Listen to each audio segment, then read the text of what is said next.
at Dateline New Haven on WNHH-FM, your home for community radio. What an interesting group of people we have today on the show.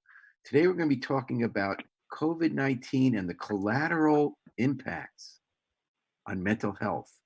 That means all the way that COVID-19 is not only spreading a terrible trail of death and disease, specifically related to coronavirus, but all the other ways it is affecting people's lives. We have three people on the show today who know so much about that.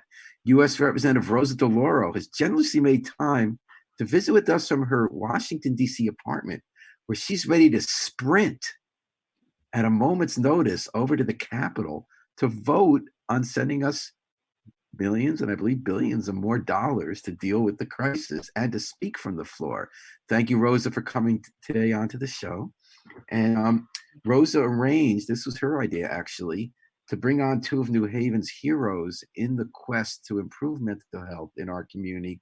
Dr. Alice Forrester from Clifford Beers, she's the CEO. They do so much mental health work with young people and families throughout our area, but doing it for over a century, although Alice has not been there the whole time.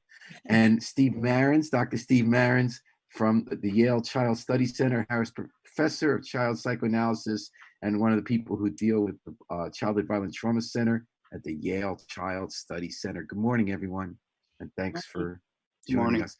Good morning. So, Rosa, if you could just quickly tell us what you're going to be doing once the show is over. I will do that in 1 second, but I just want to say how honored I am. I thank you, Paul, for doing this. I think this is such a critical program. And you talked about Alice Forrester, 100 years, Clifford Beers. It's a beacon of hope in Connecticut. And for our kids, such a resource in our community. It's a special organization, and it treats children and their families, and they do it with respect, with integrity, and with passion. And Stephen Marins, at Yale School of Medicine, at the Child Study Center. My God, we go back and been working together for so long, back to community policing in New Haven, worked together after 9/11 and that trauma, Columbine, Newtown, the family separation at the border, and helping to acquire funds for kids who are exposed to violence or are victims of violence. So I'm deeply honored to be on with both Alice and with Steve, who have a wealth of knowledge and can address people's the stress and what that stress is leading to for families today.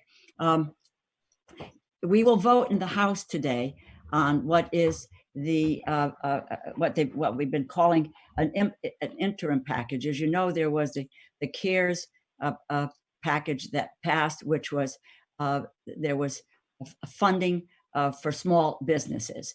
And what we found as a result of that, with the funding that was going through banks, that we saw many of the small businesses that were left out of the process.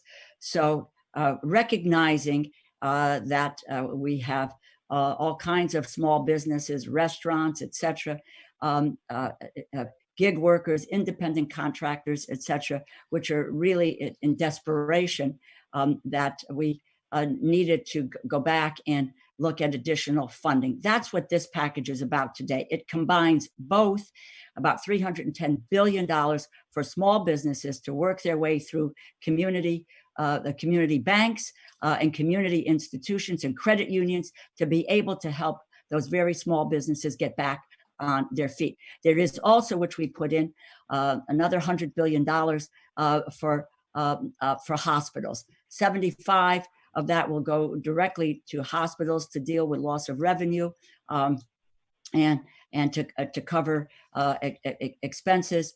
The other piece of that, it's $25 billion, which will be looked at in terms of how do we increase testing and to make testing available on a greater scale. That is one of the biggest problems that we have today, in order to determine who is testing positive, who isn't, and so that we can just get this under control. And you can't open up the economy unless we have taken on and resolved the issue on the pandemic. And with that, Rosa, you guys are trying to practice social distancing as you make these measures, So you told us before in the air that you first have a slot so that you don't have too many people close to each other in Congress. You have a slot between 12 and 12:30 where you get to give a speech without too many people near you. Then you leave, and then you vote in waves. You said your team I too. will go How back. does that work? I will be my slot is between noon and 12:30 where I would get to speak. Then leave the floor quickly after that, and then the voting on the first votes will be at around 1:30. My slot is somewhere between 1:40 and 1:50. As soon as I vote, I leave, and the group of 20 leaves the floor. Then they will be voting in waves. And the last votes today are predicted. There'll be probably 2 votes today. The last votes are predicted between 4 and 6 o'clock tonight. Okay, so Rosa, DeLauro, Steve Marins, Alice Forrester, we're talking to us here about COVID. Rosa just told us about the latest measures to pass more money to help small business.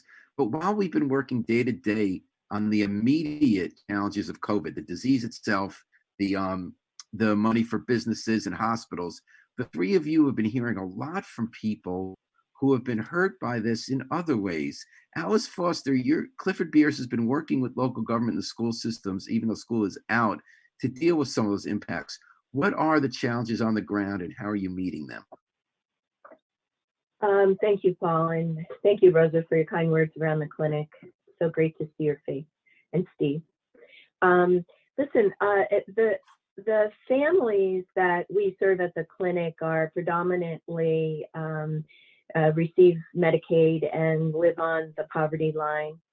And a lot of them are working themselves in some of the service jobs in the grocery stores or in the food industry, and are finding it very, very difficult to balance homeschooling, working, and teaching. I'm in a very privileged position to be working from my home office, but a lot of our families have to leave and go into the community. So there's a lot of fear around, just as we hear from healthcare providers, around exposing their children, and worried about that. They're worried about their job and whether they're going to be able to keep their job. We also have a lot of families who are looking for resources and basic needs, social needs. The Diaper Bank of Connecticut's doing a great job. There are a lot of families who actually at this point can't leave home because of infection, and are taking advantage of some of the beautiful food delivery systems, volunteer systems that New Haven has created, and Clifford Beers is working closely with them. We started a warm line for the city of New Haven, just, a place where people could talk and, just be heard or get access to resources. And aside from basic needs, the second biggest problem is anxiety. Folks are really worried about being alone, having been alone too long, and their stress level is really becoming very high, especially, if they're watching the news a lot. And so, they're really lonely. We have quite a few people, even on our staff, who live alone. And, it's a trying time for everyone. Our kids, Alice, also the people who are alone are feeling stressed from being alone. And I've been reading a lot about people who are crammed together. They love each other. It's nice to be together, but they also have heightened stress in a small space. While this backdrop is always playing on the TV about, I'm reading about people who worry if they have the disease. Yeah. Mm-hmm. Yeah, I think that, we have families that we're working with trying to deliver mental health services who have one device out of 6 people, right? So there may be an iPhone, or there may be one Chromebook that the teenager got at school, and they're really they have to share that. I think that the assumption of what life is like, we often sort of make it from our own experience, but, I think we have to put ourselves in the shoes of a lot of our families who are living multiple families together. I know one family has 3 different families with 8 children, living together in a small apartment. So how are you addressing this, Alice? How is, in addition to setting up the warm line and making your counselors available to people who call in, which is a great thing, Right. What else is Clifford Beers doing to address these problems? Sure. Our first thing is that about 87% of the families who were receiving, face-to-face mental health services have agreed to telehealth medicine. So all of our clinicians who work in our outpatient setting are seeing clients at, maybe not at the full hour and maybe a little bit less weekly, but maybe multiple times a week to check in. All of our care coordinators who go into people's homes and help with their social determinants, accessing resources, are in touch with our families on the phone. And our school-based work, where we're embedded in 12 schools in New Haven, the principals have our school-based director on speed dial on their cell phones. So we're working with principals, not just with clients who've been identified, families who've been identified as clients at the clinic, but working with the whole school, trying to address any needs that are coming up. We've raised about $115,000. About $100,000 of that is for direct service needs. So we've given out about $20,000 in gift cards and Walmart or Stop and Shop, so that families can go and purchase things. We're giving direct aid, if you will, for transportation needs or food, trying to help out the most we can for our families. So, we're taking care of our population, we're taking care of the community. Even school districts out of New Haven are calling us. We had a call from North Haven principal who had an emergent situation that we were able to help out. So basically, we're trying to be of service, addressing both the concrete needs as well as coming up with stress and anxiety solutions for our families. We're talking about the ways that COVID-19 is impacting families in our community, in addition to the most immediate disease and medical issues. Dr. Steve Marins at the Yale Child Study Center, what are you seeing with kids? We were told to anticipate an increase in domestic violence in this. We're told that nationally we're starting to see that. The New Haven police say so far they haven't. You work very closely with the police. What kind of cases are coming through your door, and how is this impacting families? Well, first of all, I want to thank you and Rosa for pulling this together. I think it's enormously important that we're talking to each other, not just here on this radio show, but to each other with friends, family members, etc. So I want to secondly, actually salute and thank the many heroes from our colleagues and staff in our hospital systems, in our primary care, as well as our first responders, police, fire, EMTs, and as Alice pointed out, the folks who are still providing services that are keeping our communities going, not only in New Haven, but around the country. So I want to back into your question a little bit. We, like Clifford Beers at the Child Study Center, we're continuing, we're fully staffed. We're continuing to see children in families who we've been working with in the past, and new families and kids who are needing clinical services. We're offering those via telehealth. Secondly, we're continuing the trauma section, which is a part of the Child Study Center. The Childhood Violent Trauma Center is continuing to work closely with our police colleagues in the New Haven Police Department, as well as with Department of Children and Families and the Department of Pediatrics at Yale New Haven Hospital, to continue to take referrals of kids and families who are exposed not only to the stresses and strains imposed by COVID-19, but by the kind of violence and other catastrophic circumstances, sudden deaths, et cetera, that we've done in the past. I do want what are you specifically seeing coming through the door now? Well, I think what we're seeing coming through the door now is, in terms of the direct clinical services, are the people who've had long-standing difficulties are continuing to get the help they need.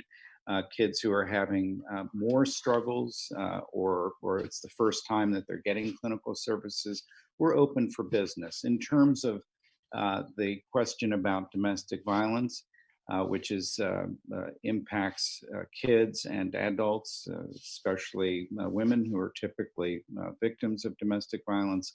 We continue to get referrals from our New Haven Police Department colleagues.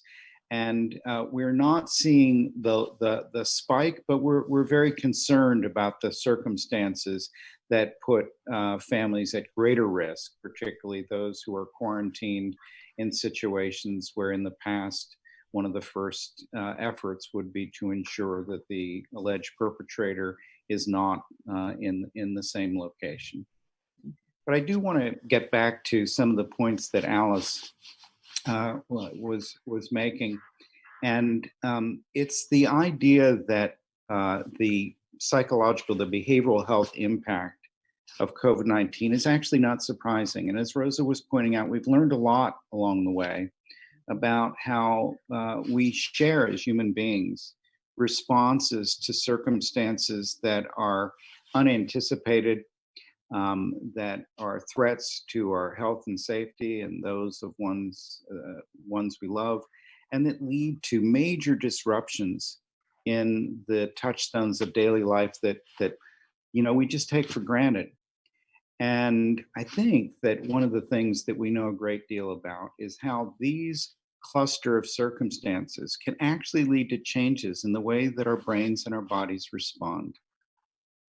And in many ways, what we see are people use the word stress, but there's real chemistry behind our experience of stress that then has an implication for the kind of reactions that many of us may be sharing in a way that perhaps is unprecedented.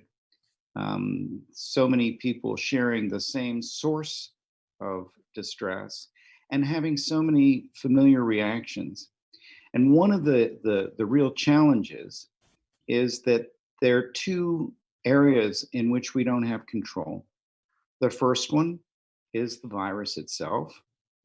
But then the second part of control that we feel we may not have is the reactions that we're experiencing in our bodies, in our thoughts, and our behaviors.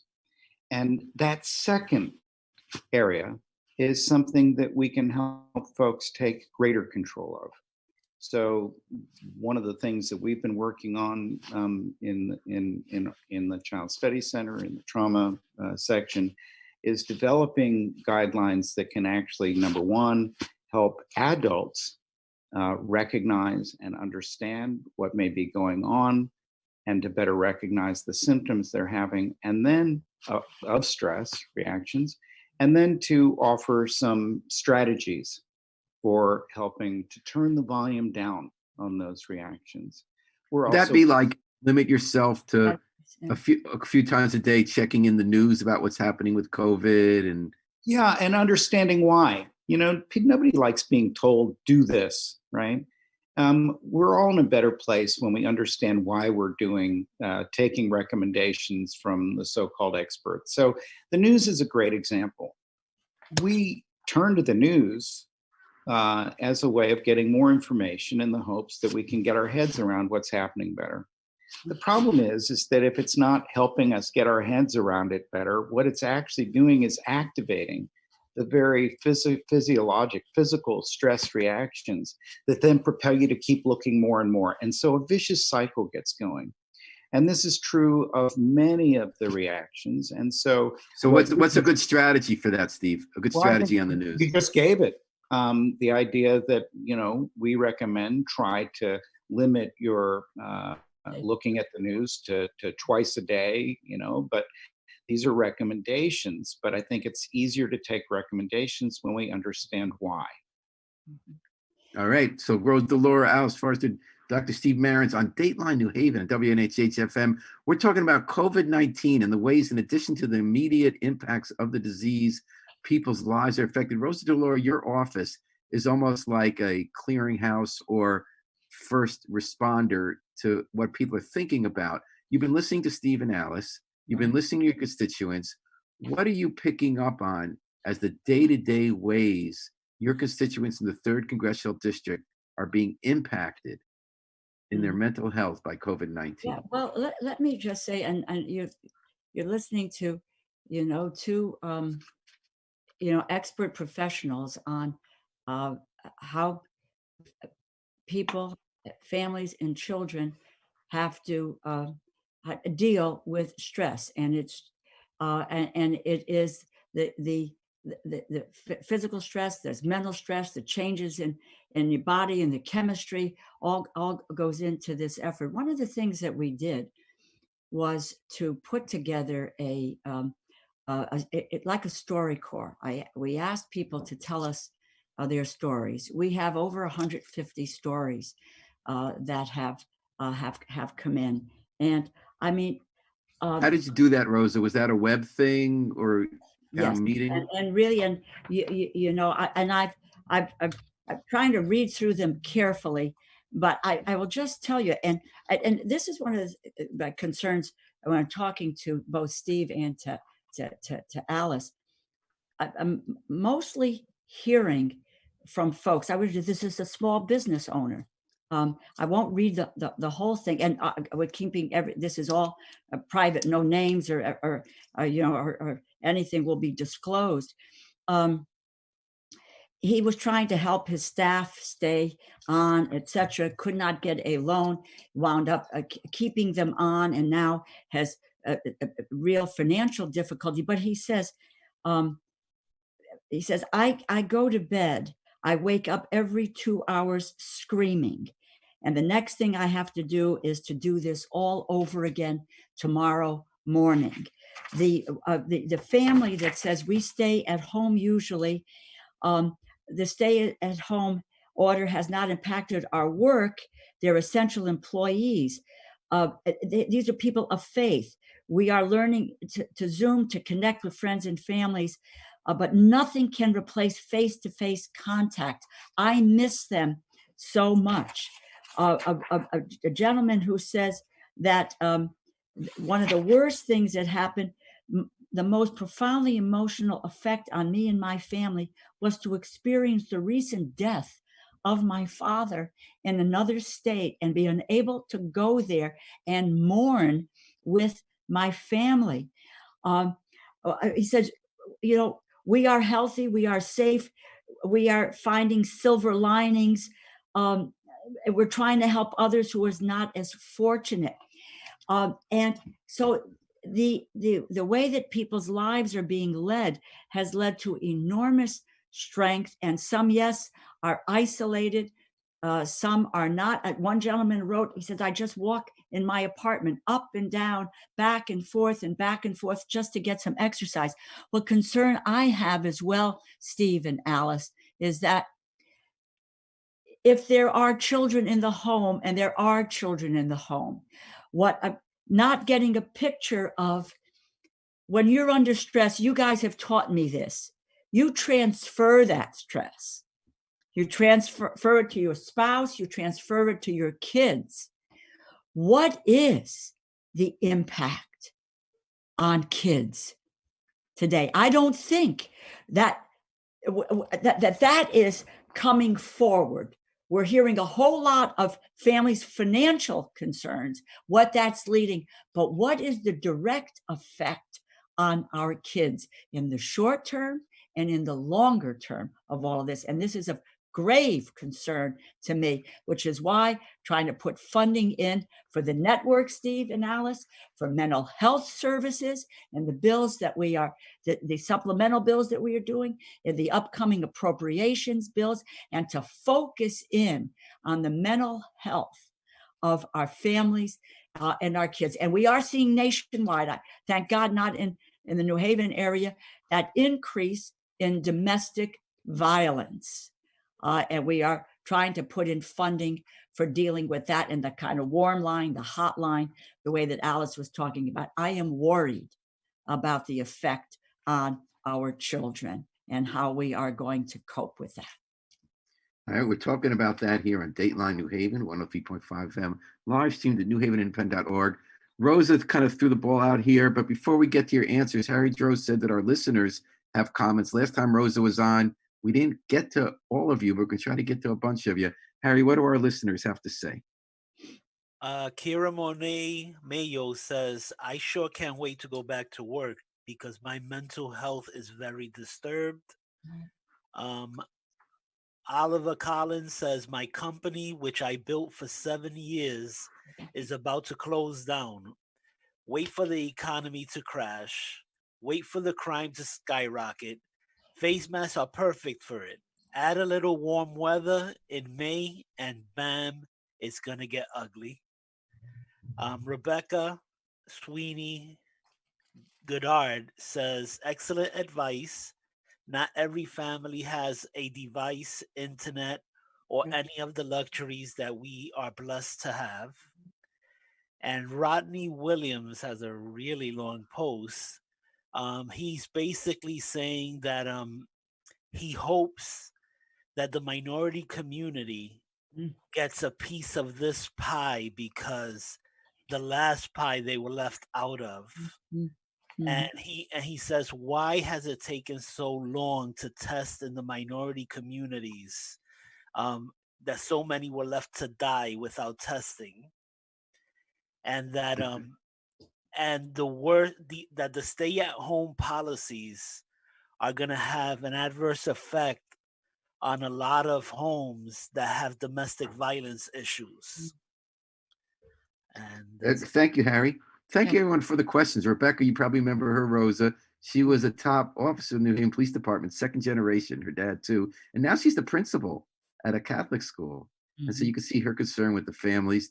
And Ronnie's going to be on the air tomorrow to talk about the impact on Black business. We'll ask you about that in a minute. But I'd like to ask all three of you is about Oliver's comment. So I think, because we're talking about mental health here, and Oliver expressed the kind of chain reactions that a lot of our thoughts go to. They might not be exactly what Oliver said, but it started with something physically that happened in his life. He built up a company. Now he's watching go away. Now he's watching this virus that no one knows the path it's really going to take. He's watching people put masks on. He's then moving on to worried about his physical safety with crime. There's a whole set of chain reactions we all have, especially when we're lying in bed at night. I see Steve raising his finger. Steve, what do you, as a psychiatrist, say when you hear that? But Steve, your audio is not on. I think you need to press the button. Sorry. I would say that Oliver is not alone, either in the way he's thinking or the content.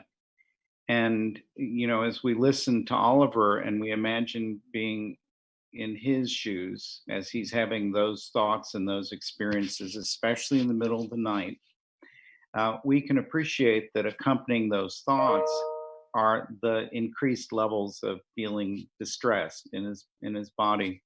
So I want to kind of walk through it a little bit, because actually a lot of people are having struggles with sleep, and a lot of people are having struggles with exactly the kind of thinking that Oliver was describing. So number one, and this is part of the recommendations that we're going to be putting out very shortly with Rosa's help, Alice's, and others. But thinking about establishing routines of sleep and what we call sleep hygiene is a way of decreasing the sleep interruptions and getting more sleep, alongside of the fact that we are all vulnerable to the stress reactions that Oliver's having. But let's look at what Oliver's thoughts were. Number one, it's looking ahead and anticipating what we can't know about the reality of what the future will bring. It's normal and understandable. The problem is that it opens a huge number of spaces that we fill in with the worst case scenarios. So right now, I think it goes to your original question. In New Haven, we are not currently seeing the huge spike in cases of domestic violence, but we also live in a community where the responses from our police and from their partners, not just us, but domestic violence services of New Haven, et cetera, these services have not stopped and have always been the gold standard of doing our best to reach out and help folks who are in need of, the old song, someone to lean on. There are times when we all need someone to lean on. I think being able to recognize where that Oliver's pattern of thoughts is typical also affords us an opportunity to take advantage of what we do know. And that right now is what we need to be focusing on. What's the current reality?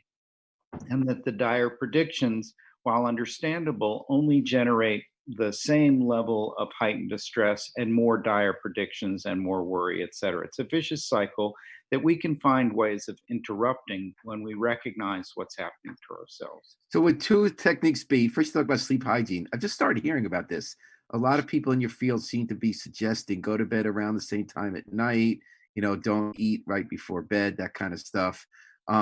Also, when you talk about addressing someone's chain, I certainly have those chains. I think like Oliver. I think about, boy, people are going to be a lot hungrier in a month. What happens when people are hungry? But as you point out, there's a rational response, is that once we start talking about worst case scenarios, those actually aren't facts. But That's so right. often in life, good things happen. Yeah. The worst things don't happen, and things you never believe could happen do happen, right? Like when communism fell or gay marriage. I mean, and when the worst case of violence. So is it a factual response that a therapist can use to people feeling the stress to say, it is not factually correct that the worst thing is always going to happen? It's possible, it's real, we guard for it, but we can't live in the idea that only the worst happens. Right. I think that it's not just therapists, it's all of us.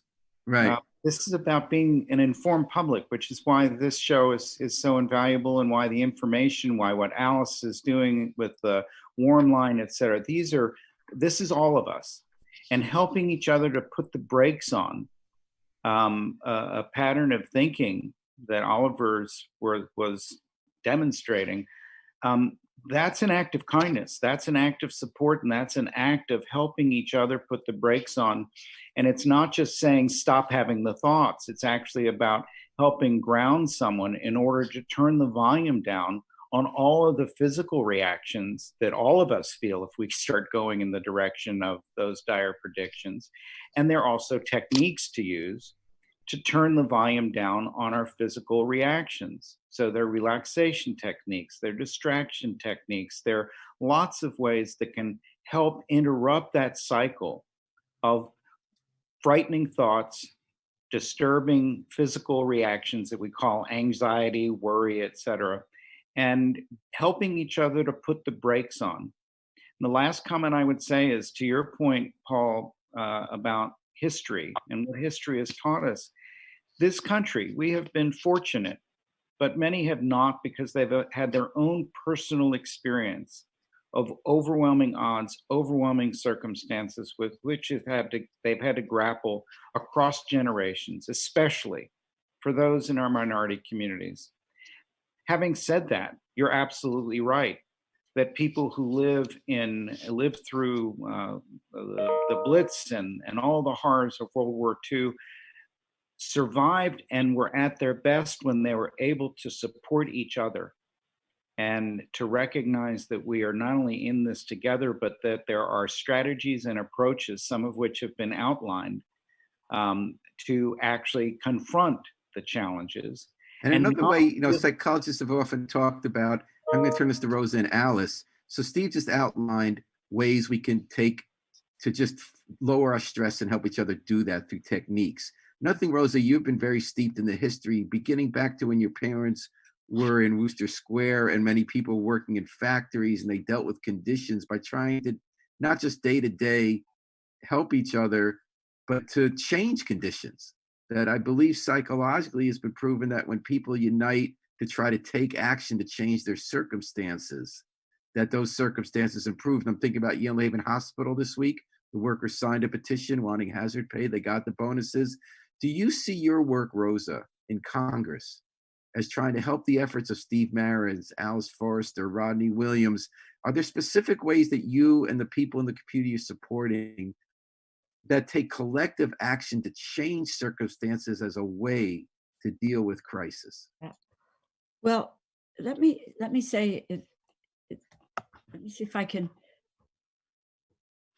take your perspective in Steve's, that and Alice. Where is the defining moment for for the role that I play and others who are elected at whatever levels they are. I once read a quote by a journalist whose name was Michael Ignatieff, and he was making reference to what happened in Katrina. And he said there is a covenant between people and their government, if you will. And there are circumstances which,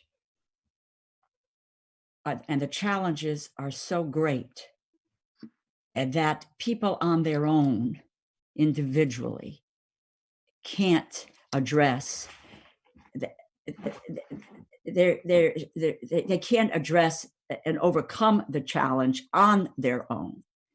That's the covenant, which is where the government steps in to help people face that challenge. And what he said, when the levees broke in New Orleans, the covenant was broken. Where was the government?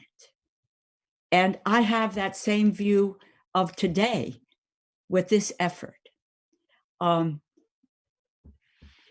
We have watched over the last several weeks those institutions of a social safety net that were produced over the years to where people got into difficulty. They were there. There was something there to help catch them and help them make their way. That has to do with some very simple things.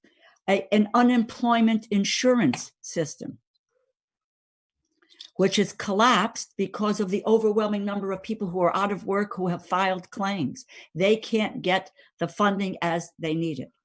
A public health infrastructure system that where you need to do that's antiquated, where you need to do the lab testing and you need the technical people to help you to do that, is overburdened and can't meet the demand. When there is no central command at the federal level to make sure that there is nationwide testing of individuals in order to get this under control, and we can't seem to get a handle on that.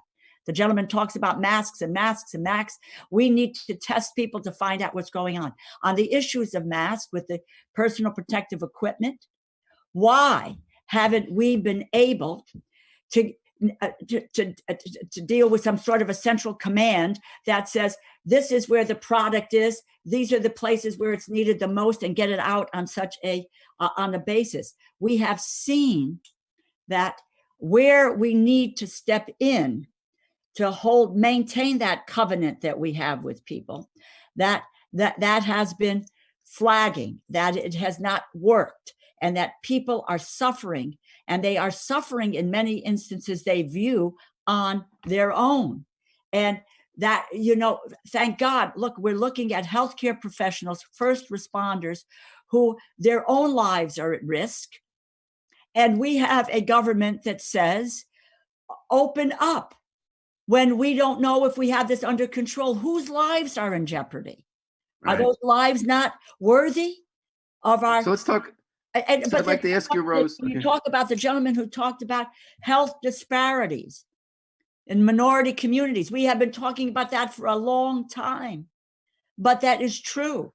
We are looking at the testing that's being done in various communities. We are looking at the kinds of efforts. And look, I will take all these issues and say that's exactly what some of us are trying to do with these resources, these supplemental packages that we're doing in appropriations bills, but we're doing it all at once, and above all to try to fund the kinds of efforts that Alice is dealing with, that Steve is dealing with.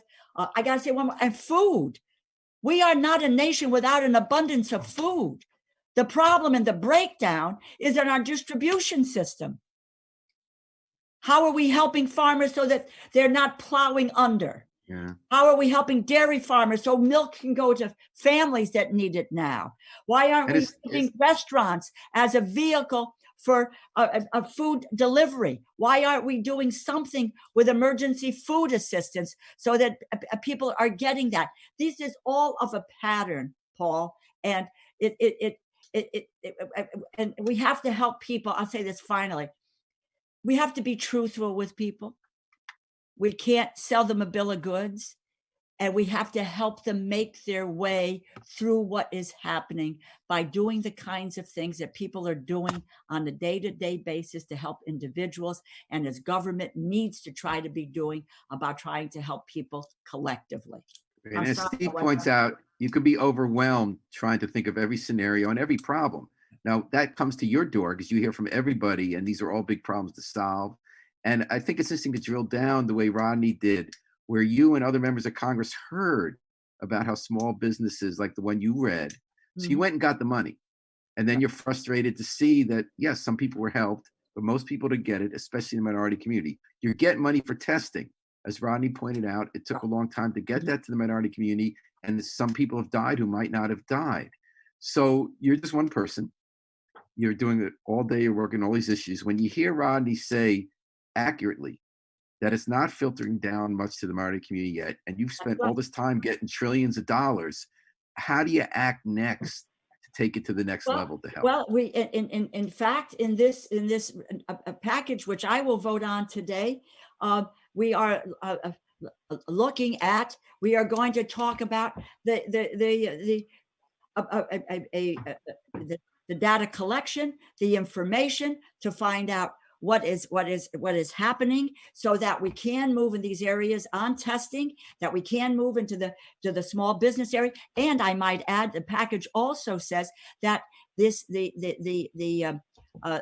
funding is for minority-owned businesses, for women-owned businesses, for independent contractors, to gig employees, ways in which they can access the funding. So we are trying to get it down. What I will do in a 2021 appropriations bill is to, because I deal with health, education, and labor, in the health piece about the accurate data and the action following up on the health disparities that are occurring in our minority communities, and providing the funds that are necessary to be able to address those needs, whether it be research or whether it be in actual,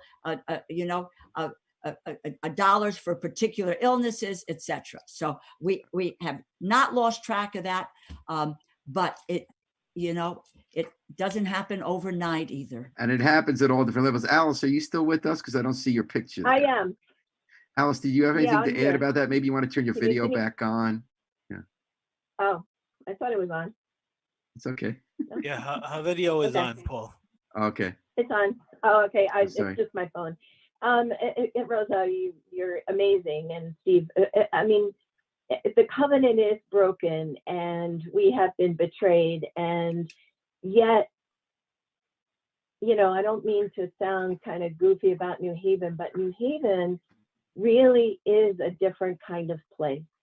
And on the ground in New Haven, even though the systems that are delivering the resources are broken, there's a lot of folks on the ground who are trying to build up the covenant, right? To neighbor to neighbor, and try to help each other do that. And I was online while we were talking about Oliver, and I'm like looking at, I'm a problem solver. Where does he get SBA assistance, right? We got SBA loans through our bank. Does Oliver have a bank? Is that another resource that needs to be built for our community to be able to allow the smaller business groups that don't have accountants or people on board to be able to help them in a way? Truly, I'm looking at Lindy Lee Gold and her work, for small businesses, trying to connect Oliver to some resources on that level. Our kids are all little Olivers too, right?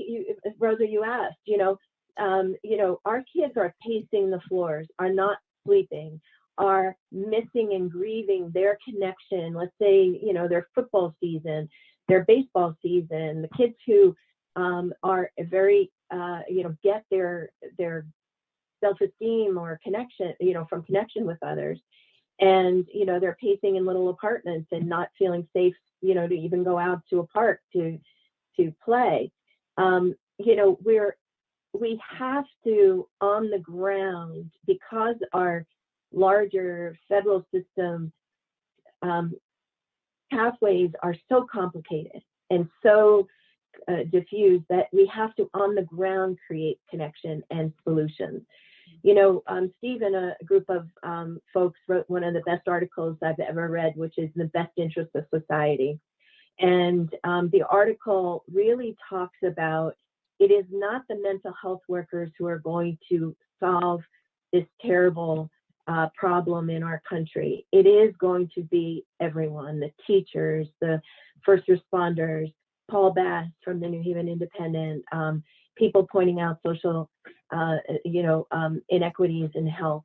It is going to be our work. We have to work together to be able to figure out how to take the systems that are coming down and translate them to action within our community. All right. I promised to let Rosa go to get us that money so we can then talk more about how to spend it well. Let's kind of squeeze in a couple more comments. One is that doesn't all this prove we shouldn't put all our eggs in government basket? Government bureaucracy is a problem, not the solution. Is there another comment from Levi, Harry? Yeah, Levi. Hold on. Levi says, do you have any current information of people that have recovered from the virus and had contracted the virus again, or did they build up a resistance to the virus? Because we hear a lot of talk about how many people have the virus, but what about people that had it built up, have built up a resistance and did not get reinfected? Thank you for the question, Levi. Any last thoughts on that before we leave? I have not. I don't know of any cases where someone has been reinfected. I'm not a physician, not a scientist to talk about. When they talk about the antibodies, we do have, we have scientific people on the phone here with us. So, I'm going to leave it. I'll tell you what, Rosa, we'll talk about that next time when we think about the second wave. Okay. Right now, we're doing the first wave, and I just want to thank you all for participating today. Thank you to Rosa DeLauro, of our 3rd U.S. Congressional Congresswoman, Alice Foster from the Clifford Beers, and Steve Marins from Yale Child Study Health. Thank you for the questions. I have to say that in addition to the very real problems we talked about, the very real stresses, I have to say that I'm inspired every day, not just by the 3 of you, but by the endless people we're writing about in the Independent, a garage up the street from me that became the venue for hundreds of families to get food, for people donating, for the frontline workers, for the problems being solved. This has actually confirmed my faith in New Haven as a loving, caring community where we don't ignore problems, we solve them and care about each other. So just very briefly, Paul, I think just to underline, I think Alice, I'm grateful to all of you. Alice and Rosa were articulating so beautifully a way of being reminded of not only what we can do, but what is being done by so many. And I found that inspiring, as I have always found comfort in the fact that in the worst of situations, we are lucky, as Alice said, to have Rosa DeLauro, who is, in spite of the other failures of leadership, has always and is currently representing fighting the good fight and being advocates for all of us. Right. These are things that I find sources of comfort in the midst of so much chaos and uncertainty. Thank you. Sources of comfort in the midst of so much chaos and uncertainty. Thank you, the 3 of you, Alice, Rosa, and Steve. We're getting a little handle on that today. Stay safe. Giving some tips to do that. Thank you to our listeners. Thanks to Harry Droz, the miracle man behind the controls, the station manager of WNHH FM. We're going to take it out with the Afro-Semitic Experience, performing I Wish I Knew How It Would Feel to Be Free from the group CD, A Plea for Peace. This is Paul Bass inviting you to fly free with us all day and all night long here at WNHH FM, New Haven's home for community radio.